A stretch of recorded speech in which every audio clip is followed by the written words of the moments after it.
Hi, you beauties. Oh, welcome.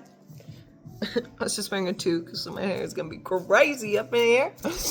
Oh, I need to go on a little bit of tangent, and whether this gets posted or not, I don't know. But I need to explore and express what's coming through, and I want to narrow my niche. And so, if you're somebody that's trying to narrow your niche, or if you're not sure what that is, and you're like, I don't need this. This is not for me. Maybe it is for you. Maybe you just don't know it yet, and maybe it's not. That's okay too. This is mainly for me to just really explore myself a little bit deeper and what it is I offer to the world. I don't know if that's dog hair or if my hair just looks like dog hair now. I don't know what, but we're gonna rock it. I'm really trying to figure out how to grow out my hair. For those of you who know my content, I have been exploring the bald journey as a woman who's identified it with long blonde hair her entire life. Or at least from the age of like 6 to whatever. And anyways, that's not what we're here to talk about.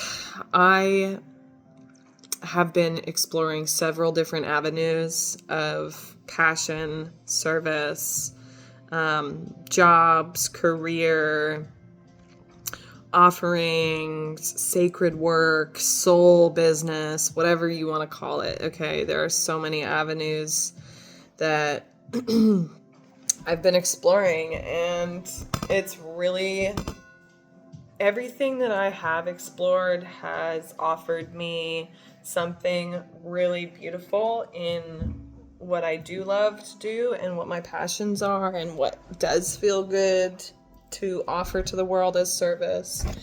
Sorry, I'm like trying to get myself a little bit more comfortable here. And so I've explored, all these avenues as an entrepreneur, you could say, or a hustler, or, and going from like neurolinguistics programming to sacred tattooing, hypnotherapy, meditation work, spiritual soul work. I've explored all these avenues, emotional well-being, emotional mastery. Clearly, I really like to work in the realms of personal development. I also battled with addiction and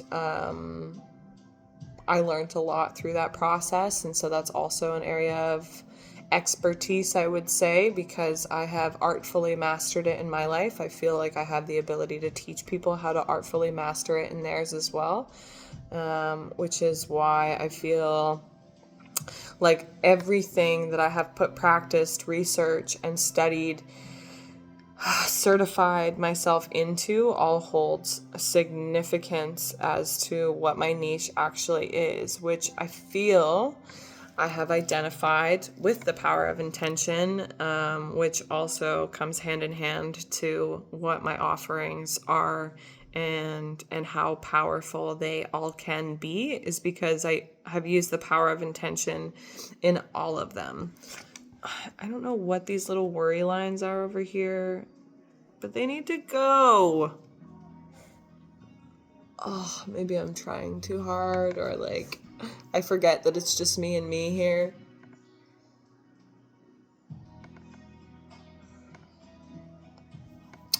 Okay.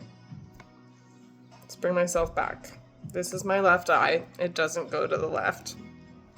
This is my double chin. We call her Shanae. I'm just kidding.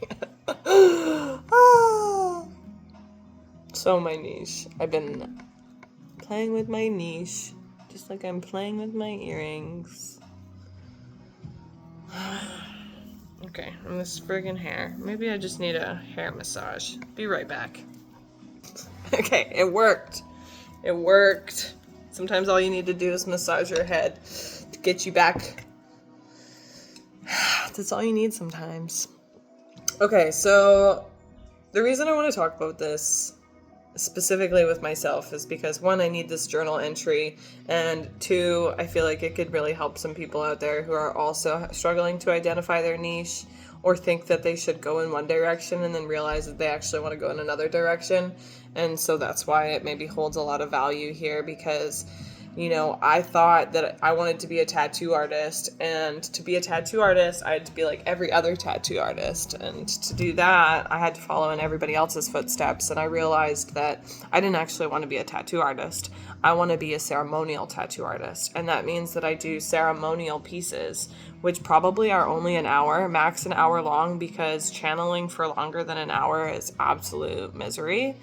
And it's not misery, but it is exhausting beyond exhaustion. When I did a 4-hour tattoo ceremony session for somebody, I basically hit the ground for a week after that. Like, I had to refrain and recharge and regroup and recalibrate for an entire week. And that's not something that I want to do. I don't want to hit burnout after a 4-hour ceremony session. And so the reason I'm sharing this is because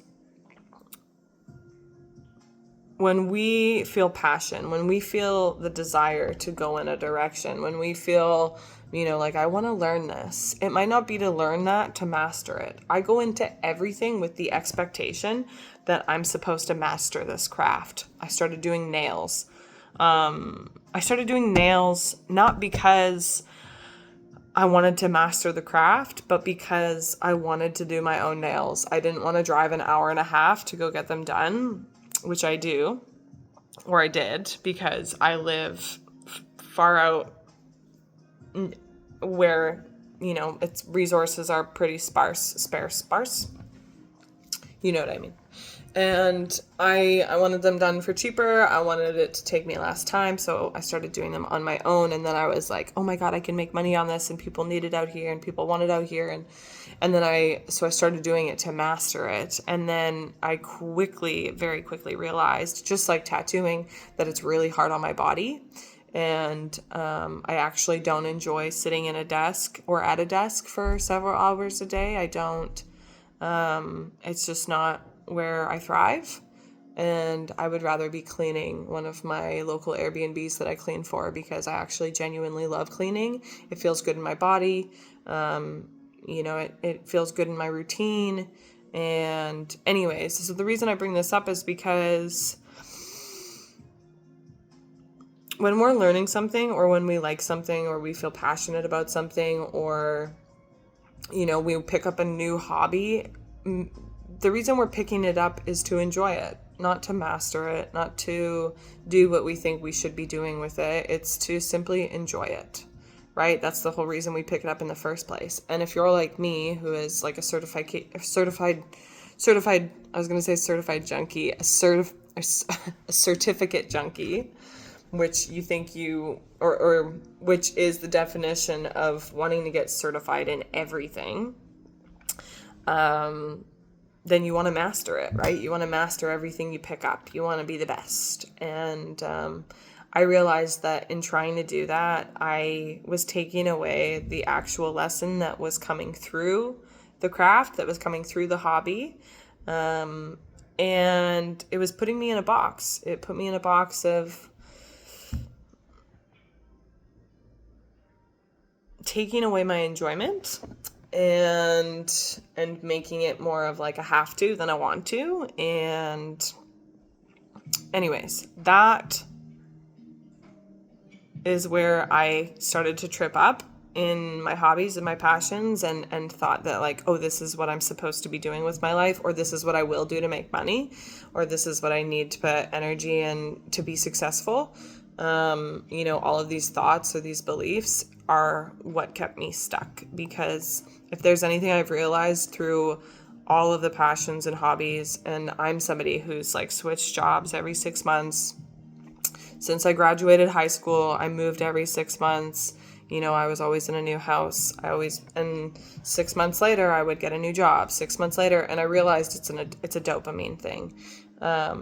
There's a chemical of like, dopamine release in the brain. That's a whole other rabbit hole that I don't want to go down right now.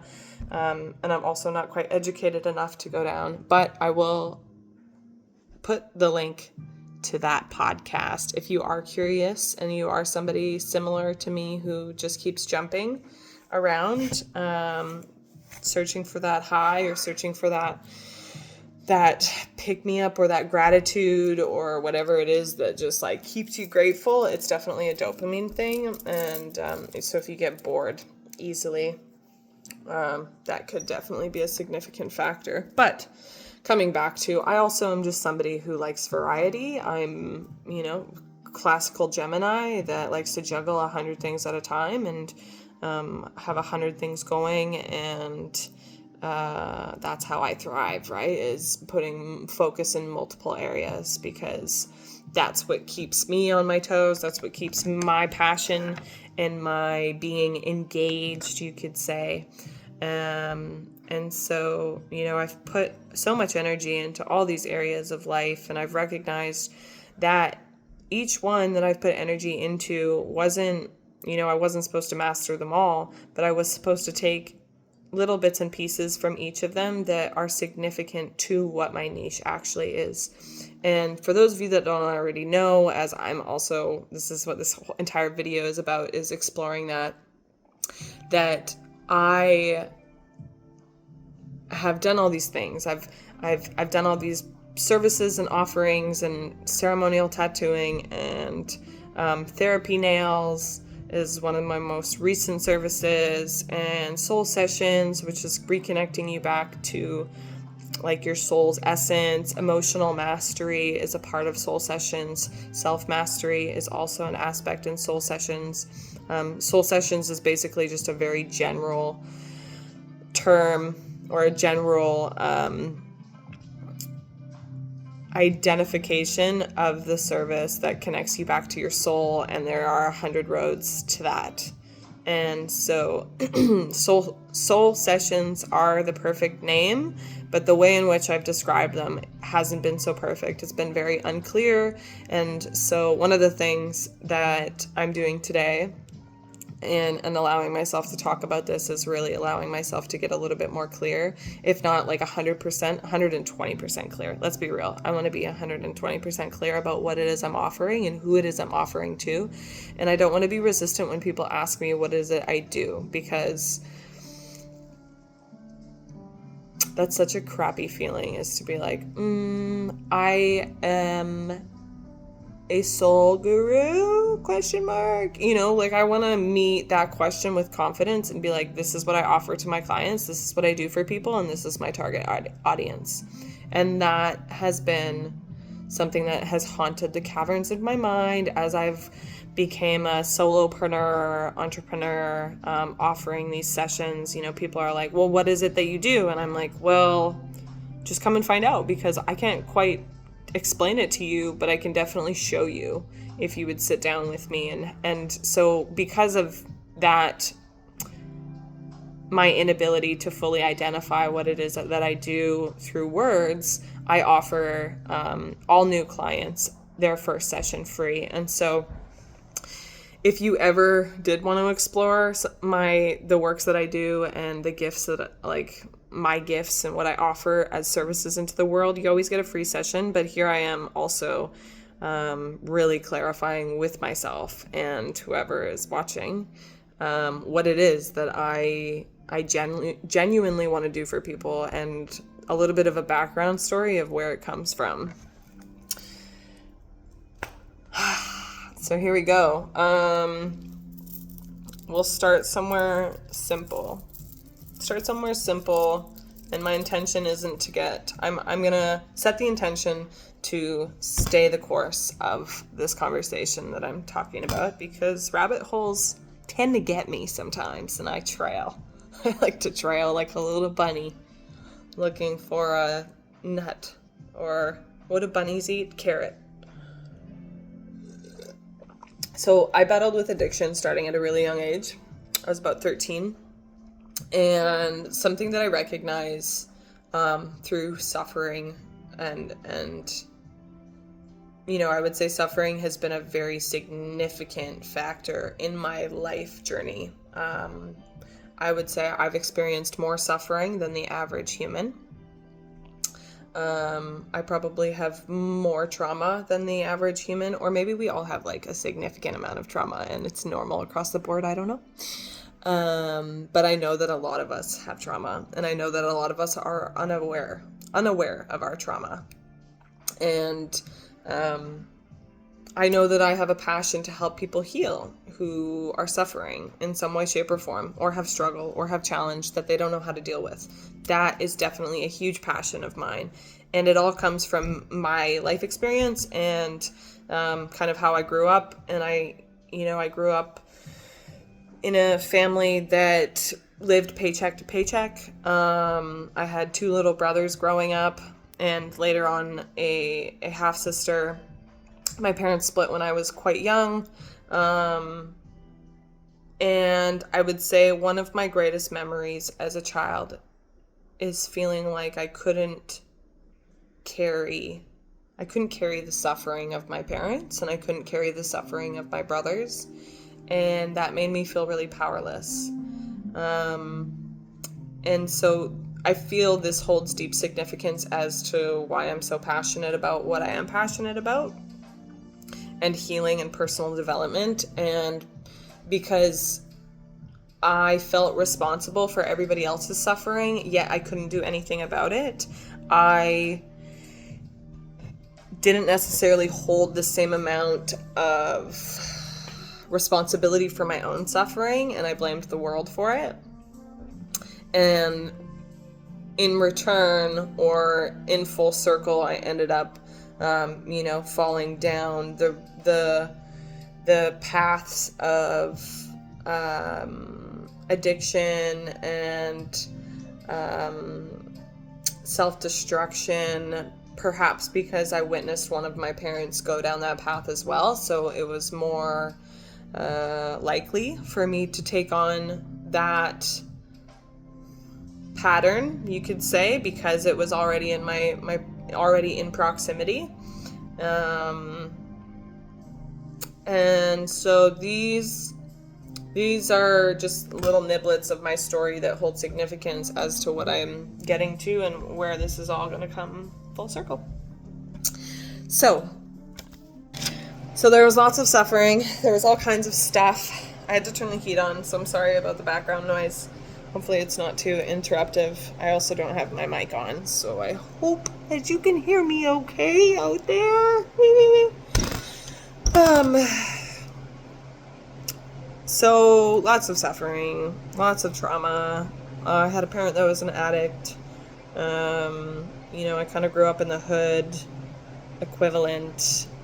It was kind of like the Canadian, I don't know, I called it the Canadian Compton. But obviously, it's the Canadian version, which doesn't have guns and mostly knives and still drug dealers and bad people and people that want to burn your house down because whatever.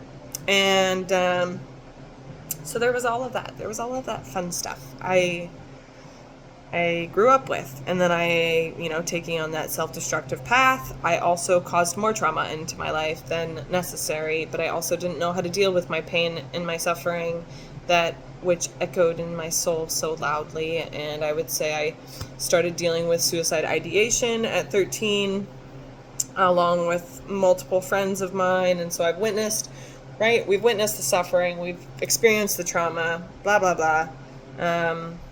By saying blah, blah, blah, I'm not invalidating my life experience. I just don't feel like it's worth putting energy into at this point, because I'm beyond that, and I want to put energy into what's going to help everybody involved. And I know that me feeding energy into that is not of service to my being anymore. And so that's what I mean when I say blah, blah, blah, is just to gently transition into where we want to put energy into in this as a collective, or one-on-one, however you want to look at it. And life if there's anything I've recognized in life and throughout all this suffering, right, that has ignited all these passions for healing and all these passions for personal development and well-being and health and spirituality, also is a significant factor. I would say there was this moment in my life when I became disconnected. Prior to that, I can remember being a kid, and seeing myself as if I was in a TV show or in a movie. Like, it just felt like I was being watched, but not in a creepy way, but I felt like I was playing a character in a movie. And it was important for me, and maybe this is because I grew up with a really light Christian background and went to church randomly with grandma here and there, and so there was this idea of God watching me. And I can remember when I began to question whether or not God was an actual being in the sky, or if I actually believed in God or the universe, or but I always felt a presence. I always felt that there was a presence around me that made me feel connected to myself in a way, and made me feel connected to the bigger picture, you could say. And yeah, I can recall that at some point in my teenage years that left, that feeling of a presence left.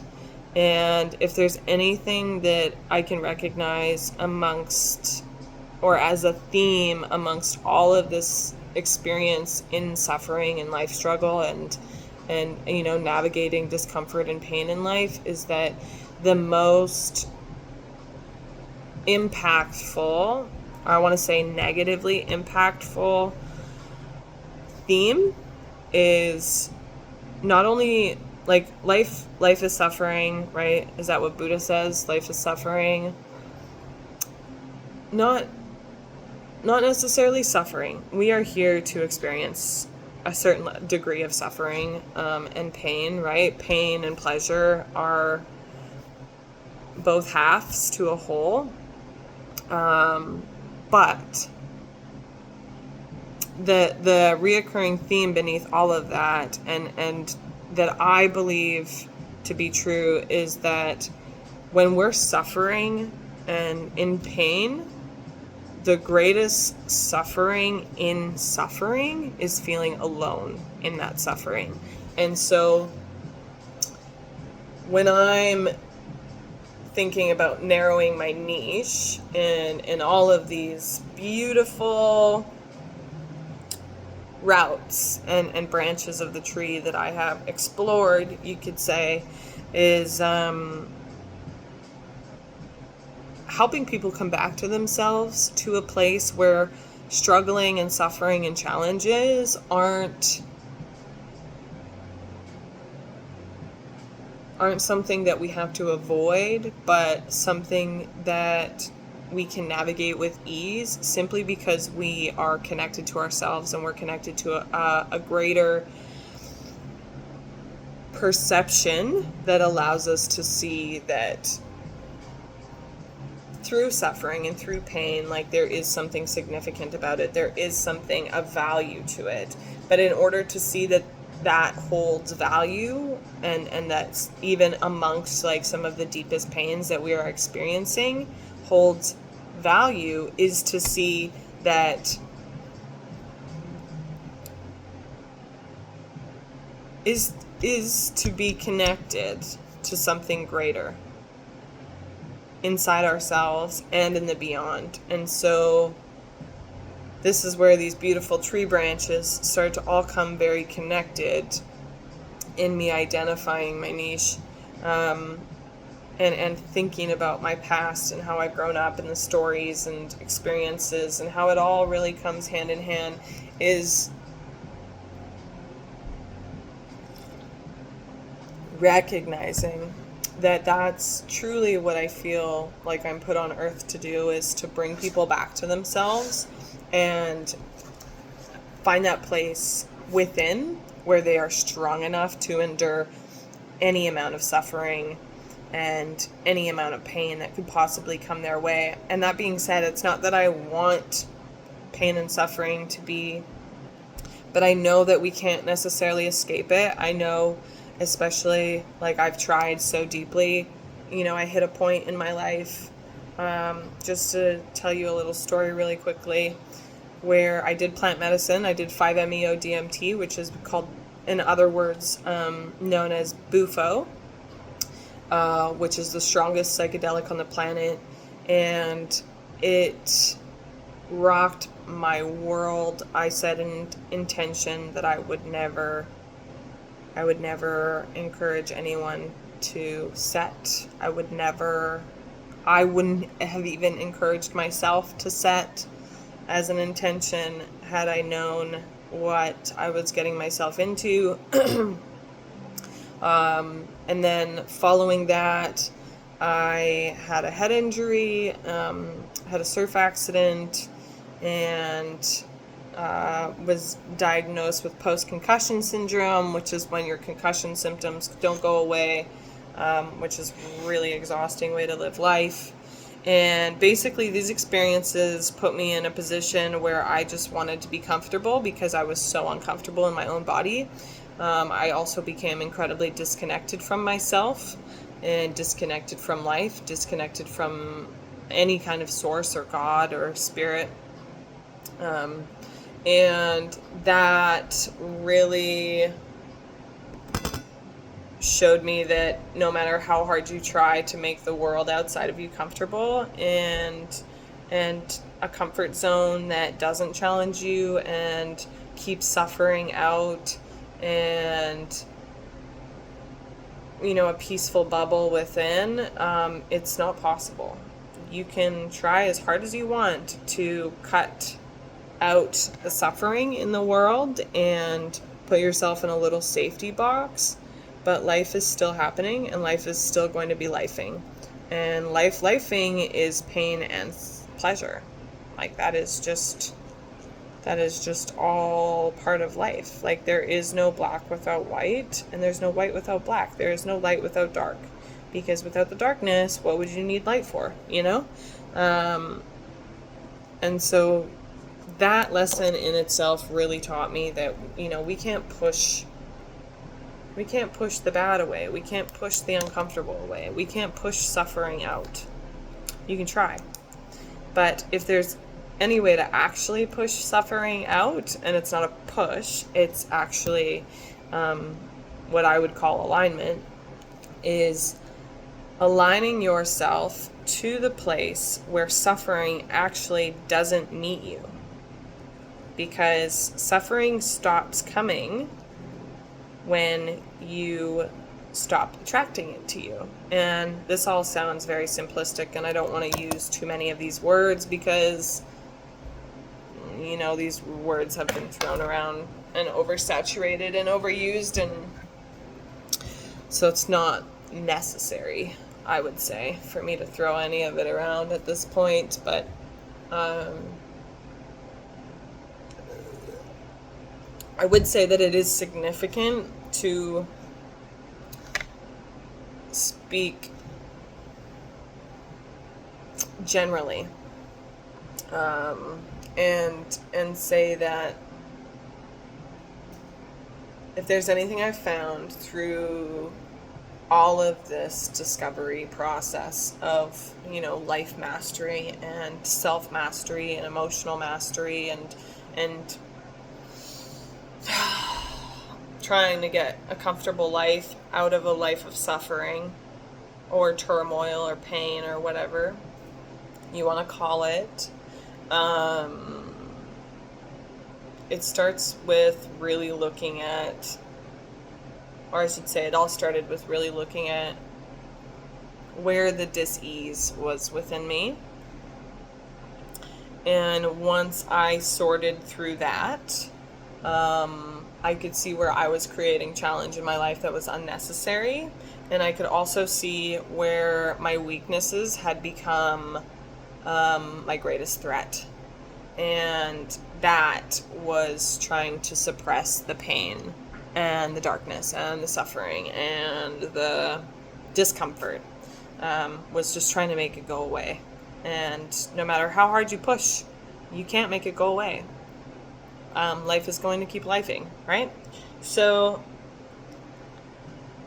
this is where my niche, when things became more clear for me, or started to become more clear for me, it all got really loud, and clarity really like because even in this video, as I'm recording this, I'm like, wow, it's all getting really clear. It's all, sorry, I have this dumb shirt on today. It's annoying. It all makes sense. It all makes sense. Which is why I really want to make this little journal entry for myself. And for anybody else who could possibly or potentially benefit from it.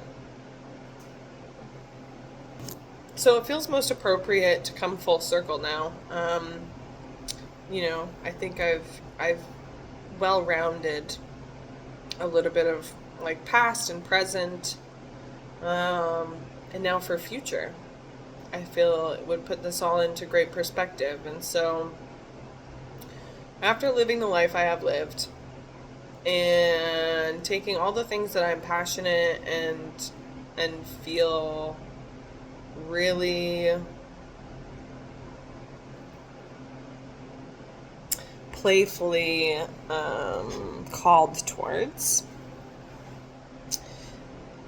I'm gonna, right in this moment, explore what kind of services I would offer to people who want to build the strength to become resilient in all aspects of their life. And with that resilience, also playfully resilient, passionately and creatively inspired, and through that, the alignment and fulfillment that follows when we stop allowing,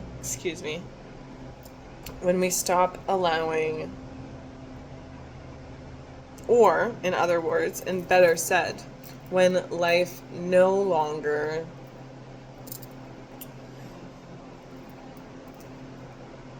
has the ability to shake us. And so I can call these things all kinds of things, taking your power back. I can use all these like spiritual words and tell you guys I'm a undercover monk in training, and I teach you how to take your power back and become unshakable. And that is a huge part of what I do, but maybe to communicate to the wider audience, and everybody on earth, that, because I feel like at the end of the day we all really need this. And I'm not going to use some spiritual jibber jabber as in like, let me help you ascend to your highest timeline, and like, sure, yeah, that's also what we're going to do, but in English language, that we all have, kindergarten grade, I want to help you, or anyone for that matter, get to the place inside themselves where they know who they are. They know that life is supporting them, and that they can both know and feel life supporting them, no matter what their life experience looks like or feels like. I want to help people reach that deep down place where they know everything is working out for their highest good, and they know that they have everything they need to get through it. And that place does exist. And I truly feel like it's my job to show you that. It's my job. It's my life mission to show whoever doesn't see that that is present, that there is a place that you can get to inside yourself where an inner sanctuary, an inner peace, an inner harmony exists and is unshakable. And I wholeheartedly believe that with my membership program that is in the making, I will be able to help people get there.